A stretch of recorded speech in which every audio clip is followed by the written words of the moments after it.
बाकी ने अपनी सारी लाइफ खुद को ताकतवर बनाने में लगा दी, लेकिन उसके फादर जो कि धरती के सबसे ताकतवर आदमी है हमेशा से उसे कमजोर समझते हैं और उसकी मॉम को मारने का फैसला करते हैं। तब से बाकी अब 18 साल का है और धरती के सबसे ताकतवर लोगों को चुनौती दे रहा है ताकि उसे अपने फादर के खिलाफ लड़ने का मौका मिल सके। कहानी की शुरुआत होती है रूमीना नाम के छोटे लड़के से जो हाई स्कूल में जाकर वहाँ के ताकतवर स्टूडेंट को चुनौती देता है और कुछ घंटे बाद रूमीना अपने फोन का इंतजार करता है और बाकी वहाँ उसके सामने आता है। रूमीना के हाथ में चाकू है और वो सोचता है बाकी देखने में कमजोर है, ये ताकतवर स्टूडेंट नहीं हो सकता। बाकी अपनी जैकेट उतारता है और अपनी लड़ाई के पोजीशन में खड़ा होता है। बाकी की मसल्स देखने के बाद रूमीना को एहसास होता है उसने गलती कर दी है। वो डर के मारे भागने लगता है और उम्मीद करता है बाकी उस पे नरमी दिखाएगा, लेकिन बाकी हमेशा अपनी पूरी ताकत से हमला करने के लिए तैयार रहता है। वो तेजी से हवा में गायब होता है और जोर का थप्पड़ रूमीना के बट पर मारता है जिससे वो उड़ते हुए नदी में जाकर गिरता है। जैसे ही छोटा बच्चा किनारे पे आता है बाकी उसकी तरफ दोस्ती का हाथ बढ़ाता है। बाकी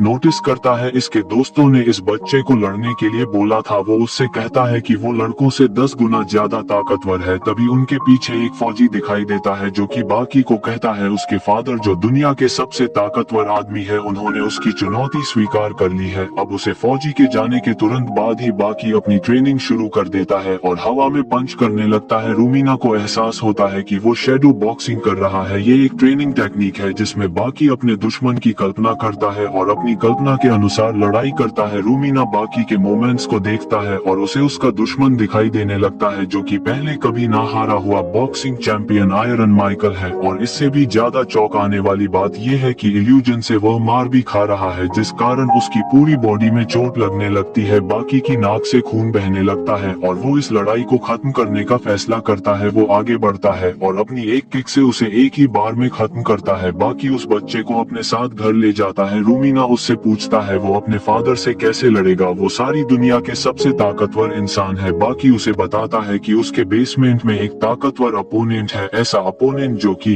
लायन, टाइगर, एलिफेंट यहाँ तक कि कैंसर भी उसके ट्रेनर को नहीं हरा सकता। अब वहाँ पहुँचने पर रूमीना देखता है बाकी अपनी लड़ाई के पोज में है और अचानक से वो दीवार के पीछे जाकर गिरता है। अब वो टेबल के पास जाता है और देखता है बाकी का अपोनेंट एक मांटिस है। उसे ये समझ नहीं आता कैसे एक छोटा सा इंसेक्ट एक खतरनाक अपोनेंट हो सकता है। बाकी उसे समझाता है 180 किलो का टाइगर अपने वजन का 4 गुना उठा सकता है, लेकिन इंसेक्ट्स उनकी वजन से 100 गुना ज्यादा मजबूत है। मांटिस दुनिया में आसानी से कुछ भी कुचल सकता है अगर उसका आकार इंसानों के जितना होता। और बाकी अपनी शैडो बॉक्सिंग टेक्निक का यूज करके एक 90 किलो का एक मैंटिस क्रिएट करता है। पहले भी उसने यही किक यूज करी थी पर वो पीछे की तरफ पुश होता है। वो चौंक जाता है और मुश्किल से ही उस हमले पे रिएक्ट कर पाता है। वो फिर से एक किक मारने की कोशिश करता है और इंसेक्ट उसकी किक को रोक देता है और उसे दीवार की तरफ फेंकते हुए दौड़ता है। और जैसे जैसे लड़ाई आगे बढ़ती है रोमियो उस इंसेक्ट का बड़ा आकार दिखाई देने लगता है। वो देखता है बाकी उसके हमले से बचते हुए उसके गर्दन पे एक किक मारता है पर इससे इंसेक्ट को कोई नुकसान नहीं होता और वो दोबारा से उसे फेंकते हुए छत को तोड़ता है। वो फिर से खड़ा होता है और इंसेक्ट के गर्दन को चौपी करने कोशिश करता है पर वो किसी तरह अपने आप को चुरा लेता है। बाकी उसको जकड़ के उसके मूवमेंट्स को रोकने की कोशिश करता है और फिर से वो टेबल की तरफ उड़ते हुए उसे तोड़ता है जिस कारण उसका खून बहने लगता है। उसे एहसास होता है इस इंसेक्ट के ना तो कोई कमजोरी है और ना ही कोई ब्लाइंड स्पॉट, तो क्या उसे अपनी जान बचाकर भागना चाहिए। पर वो जानता था अगर वो भी भाग जाएगा तो वो उस समय भी भागने की सोचेगा जब वो अपने फादर से लड़ रहा होगा। वो अपने चेहरे पर स्माइल रखते हुए वो फैसला करता है वो हर चीज का सामना करेगा और वो जोरदार चोट मांटिस को मारता है जिससे वो तुरंत ही पीछे हो जाता है। अब वो समझ जाता है कि उसका अपोनेंट टोरेकैन टेक्निक के सामने कमजोर है। यह वही टेक्निक है जो कि मॉम ने बनाई थी जब उसने देखा था मांटिस ने स्पैरो के खिलाफ लड़ाई जीत गया था। उस दिन के बाद से उसने मांटिस को देखते हुए लड़ने की टेक्निक को बनाया। अब इस तरीके का यूज करके बाकी उस इंसेक्ट पर हावी होना शुरू होता है। अब उस पर कई सारे घातक हमले करके वो उसे पीछे की तरफ फेंकता है। वो उसके लड़ने के तरीकों को अपनाकर एक नए लेवल की स्ट्रेंथ पाता है। अब मांटिस उससे डरने लगता है। बाकी को एहसास होता है अब मांटिस उसका अपोनेंट नहीं है और वो लड़ना बंद कर देता है। अब बाकी को कोई ताकतवर अपोनेंट की जरूरत थी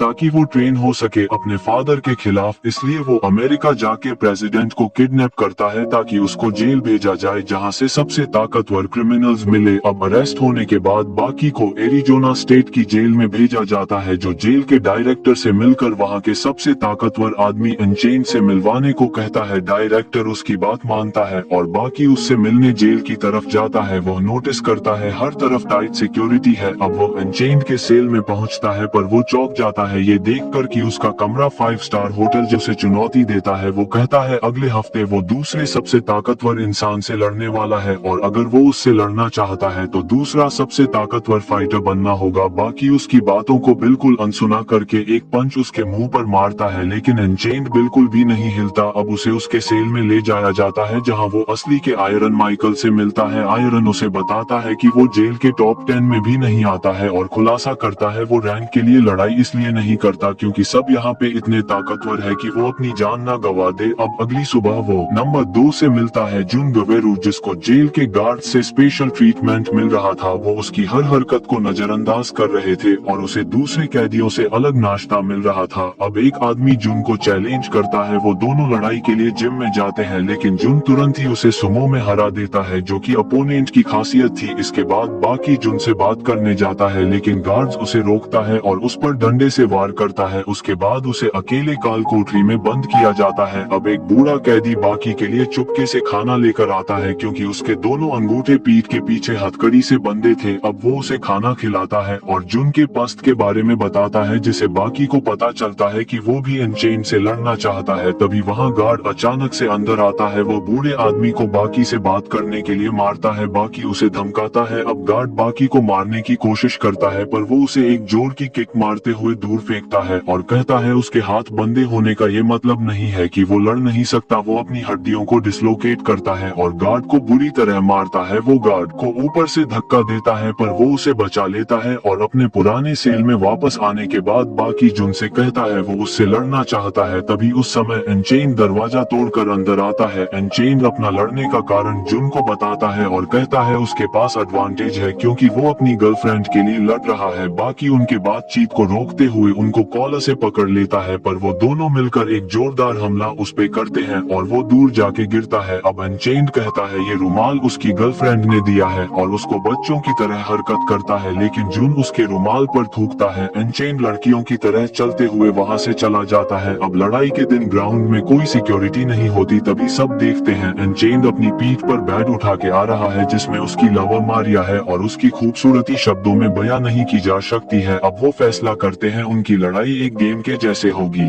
जिसमें दोनों रुमाल की एक साइड को पकड़ेंगे और जो पहले रुमाल छोड़ेगा वो लूजर होगा। अब लड़ाई शुरू होती है। जुन अपना पहला अपर कट अनचेन को मारता है और फिर लगातार उस पर पंच की बारिश करता है। अनचेन बस गिरने वाला था। इसके बावजूद भी उसने रुमाल को अपने उंगलियों से पकड़ के रखा था। सिर्फ अपने थंब और छोटी उंगली की स्ट्रेंथ से वो वापस फिर से खड़ा हो जाता है। अब उन दोनों के बीच जबरदस्त लड़ाई चलती है पर ये देख के बाकी बूढ़ हो जाता है। वो सीधा जाके मारिया के बगल में सो जाता है। अब अनचेन की नजर वहाँ जाती है। वो पूरी ताकत से जून को पंच मारता है और वो उड़ते हुए दीवार में जा गिरता है। जून वापस से कम बैक करता है और अनचेन को पीटना शुरू करता है पर वो उसे उठाकर जमीन पर पटक देता है। जून फैसला करता है वो हार नहीं मानेगा और फिर वो अनचेन की तरफ आगे बढ़ते हुए कहता है उसके मसल्स दुनिया में सबसे मजबूत है कहते हुए उस पर हमला करता है। अब अनचेन को हराने के बाद वहाँ बाकी का फादर आता है। उसने प्रेसिडेंट को किडनैप किया था जिससे वो जेल में घुस पाए। उसने सुना था यहाँ ताकतवर लोग लड़ाई कर रहे हैं। वो जुन को जीत के लिए कांग्रेचुलेशन देते हुए कहता है वो धरती का सबसे ताकतवर इंसान है। अब इतने में ही अनचेन अचानक से आकर जुन पर हमला करता है पर इस बार जुन लड़ाई करने लायक नहीं रहता। अब बाकी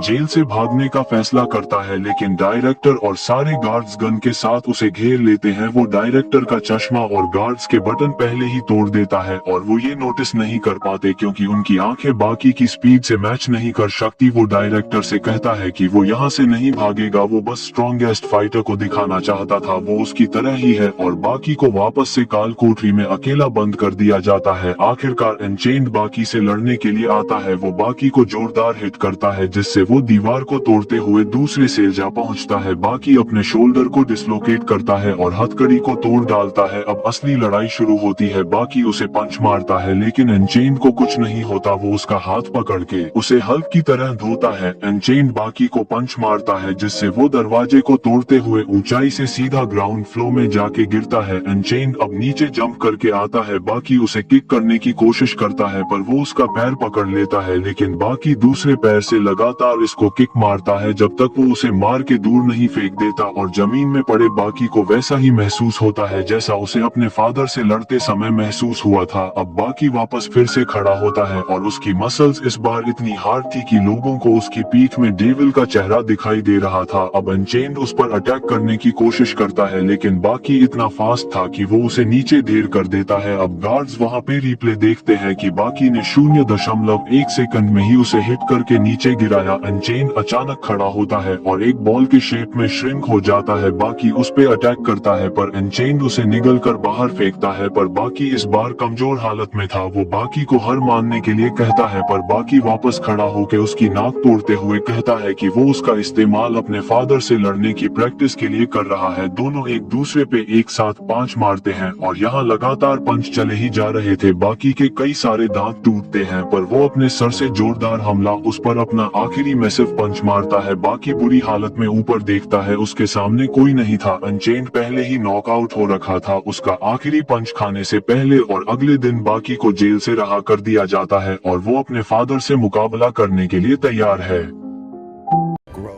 Audio Jungle.